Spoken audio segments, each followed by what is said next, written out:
Parlons Cheval, le podcast de l'Institut français du cheval et de l'équitation.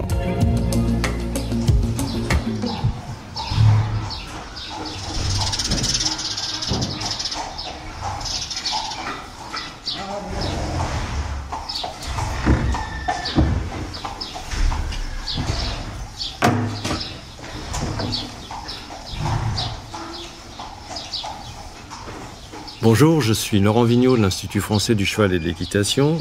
Aujourd'hui, on vous parle de deux maladies transmises par les tiques, donc la pyroplasmose et la maladie de Lyme.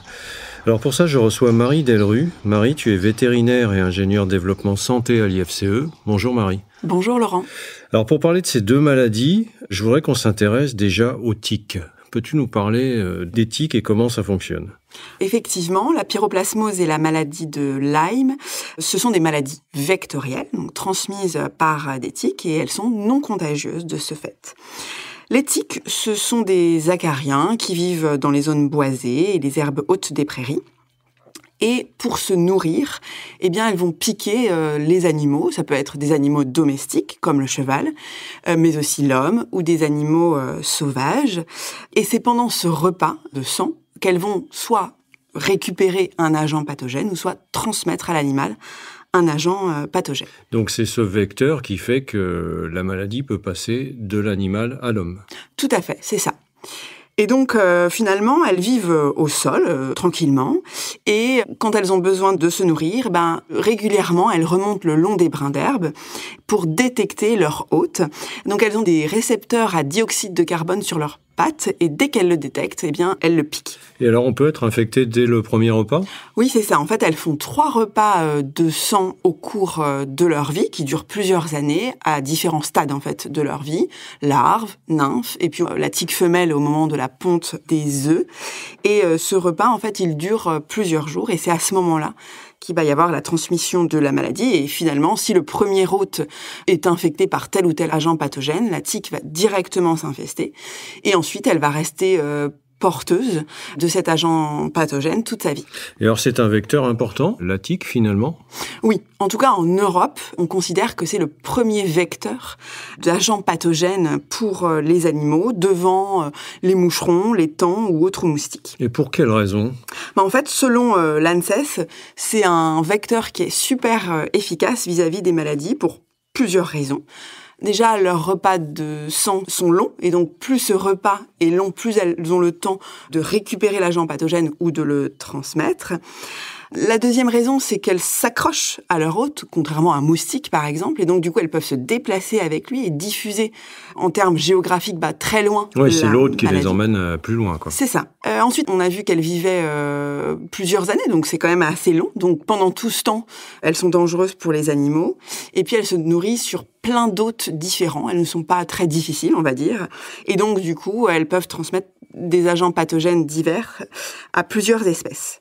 Et puis en plus, elles se reproduisent en grande quantité et c'est déjà pas mal, je m'arrête là. Et la piqûre est indolore aussi, on ne le sent pas. Oui.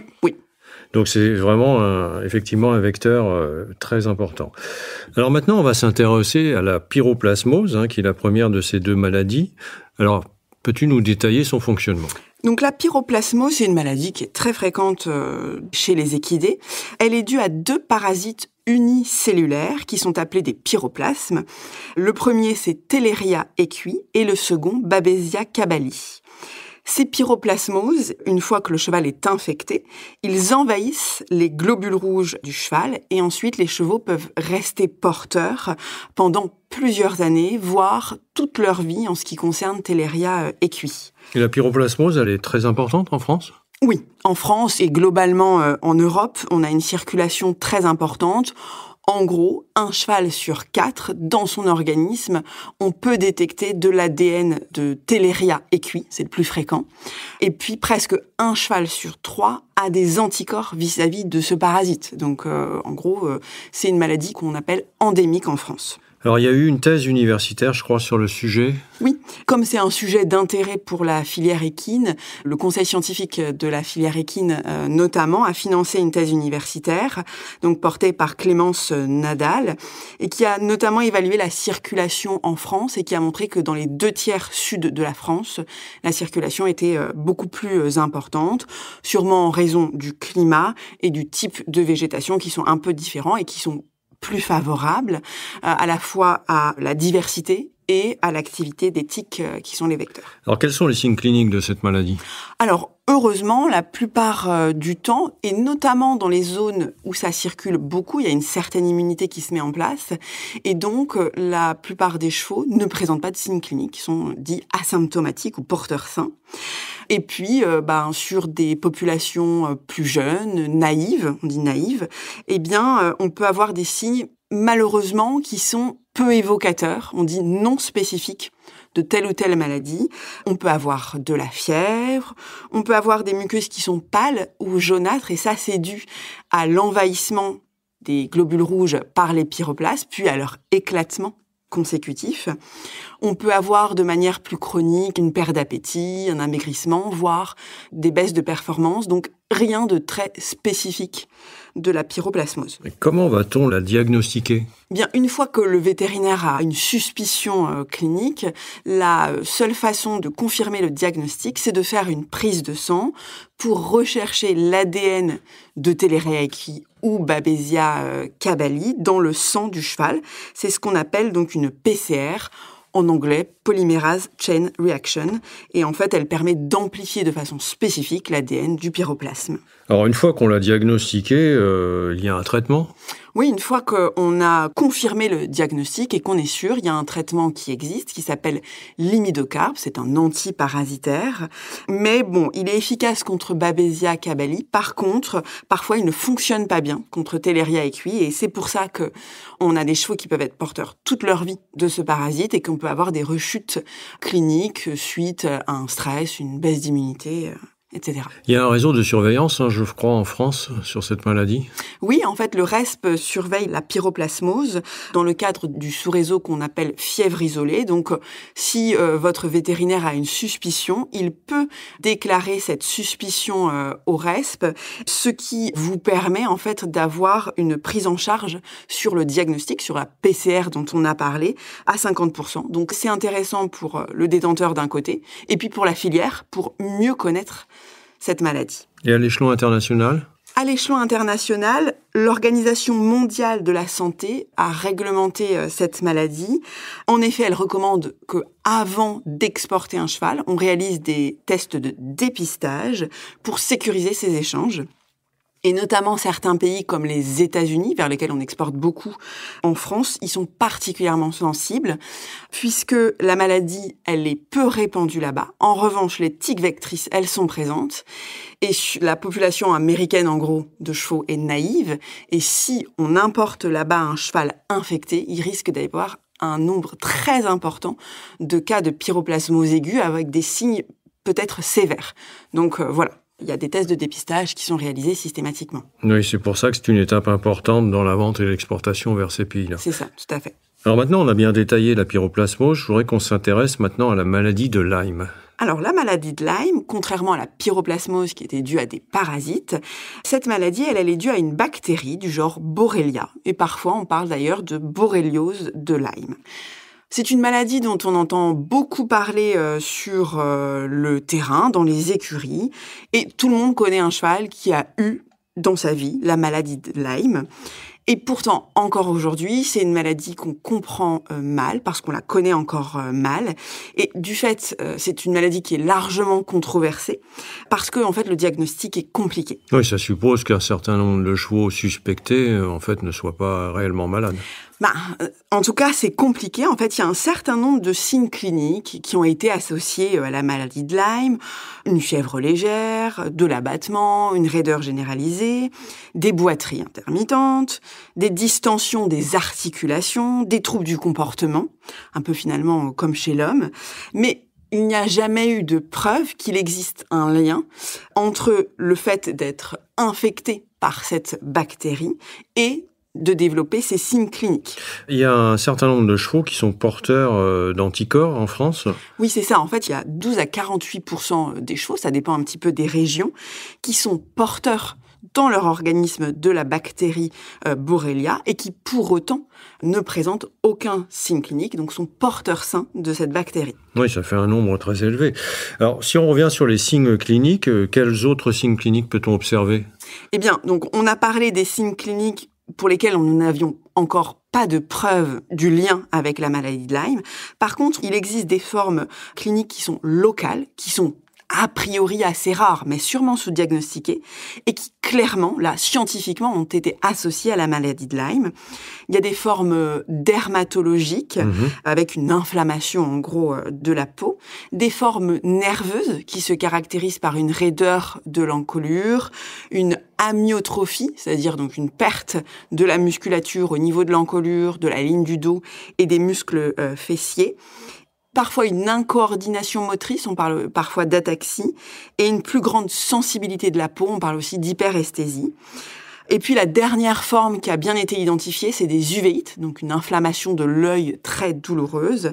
Voilà, ça c'est en gros les 3 formes dont on sait que potentiellement elles sont dues à la maladie de Lyme. Alors comment diagnostique-t-on cette maladie ? Alors, comme pour la pyroplasmose, on a parlé tout à l'heure de PCR, Polymerase Chain Reaction. Mais le problème pour la maladie de Lyme, c'est que la quantité d'ADN dans la circulation sanguine, elle est faible. Et donc, on va avoir classiquement des chevaux qui sont négatifs. Donc, si on a une forme bien identifiée dont on a parlé, la forme oculaire, la forme dermatologique, on va pouvoir faire des PCR à ces niveaux bien précis, dans le liquide oculaire, au niveau de la peau, ou encore dans le liquide articulaire, si on a une suspicion de boiterie associée à une distension de l'articulation. Et ces tests, ce sont les seuls qui vont permettre finalement de confirmer le diagnostic de la maladie de Lyme. Mais en réalité, sur le terrain, ils sont peu pratiqués, puisque ces formes cliniques, déjà, elles sont assez rares, et puis ils sont plus difficiles à réaliser.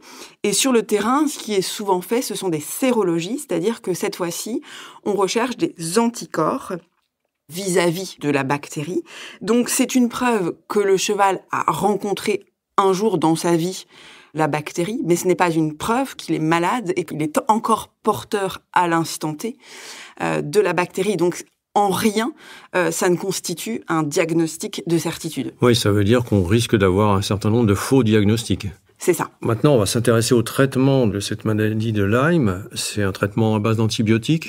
Oui, c'est ça. C'est une bactérie. Donc, le traitement, ce sont des antibiotiques, plus précisément des tétracyclines. Donc, c'est pas un traitement qui est anodin, d'où l'importance d'avoir un diagnostic de certitude ou alors une forte suspicion. Puisque ça, ce sont les chiffres de la Commission européenne. 35 000 personnes meurent chaque année du fait d'infections qui sont résistantes aux antibiotiques en Europe. Donc c'est important de raisonner les antibiotiques à la fois chez l'homme, mais aussi chez l'animal. Donc, soit on a une confirmation du diagnostic par PCR, soit, comme c'est compliqué, on a une forte suspicion et on a écarté d'autres pistes, d'autres causes potentielles à ces signes peu évocateurs. Et en plus, ces tétracyclines peuvent avoir une activité anti-inflammatoire qui rend le diagnostic difficile.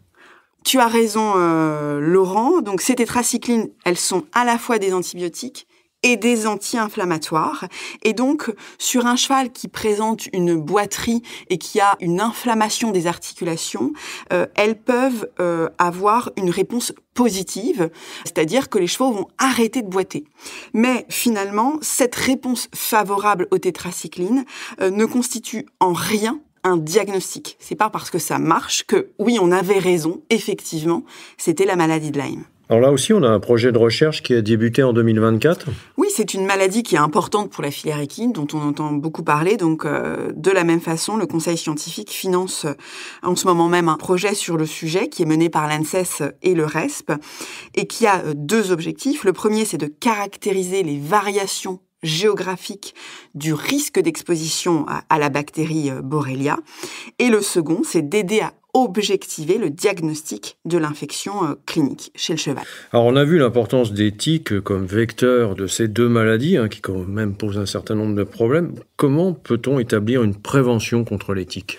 Eh bien oui, finalement, la seule solution, effectivement, c'est de se prémunir de la piqûre de tique, puisque pour l'instant, il n'y a pas de vaccins qui sont disponibles pour ces 2 maladies. On sait que les tiques, elles affectionnent particulièrement les herbes hautes des prairies, et en particulier celles à proximité des zones boisées et humides. Alors le problème, c'est que oui, en théorie, il faudrait éviter la proximité de ces zones boisées, éviter dans les prés d'avoir des mares ou des cours d'eau, principalement parce que la faune sauvage, du coup, va aller y boire et que ce sont des hôtes de ces tiques. Après, en pratique, c'est plus compliqué, donc c'est difficile de s'en prémunir. Ce qui est important quand même, c'est bien entretenir ces parcelles, par exemple de broyer les refus et de les ramasser, ou encore de débroussailler les bordures des prés. Mais finalement, la clé, c'est d'observer de façon minutieuse les tiques pour les retirer.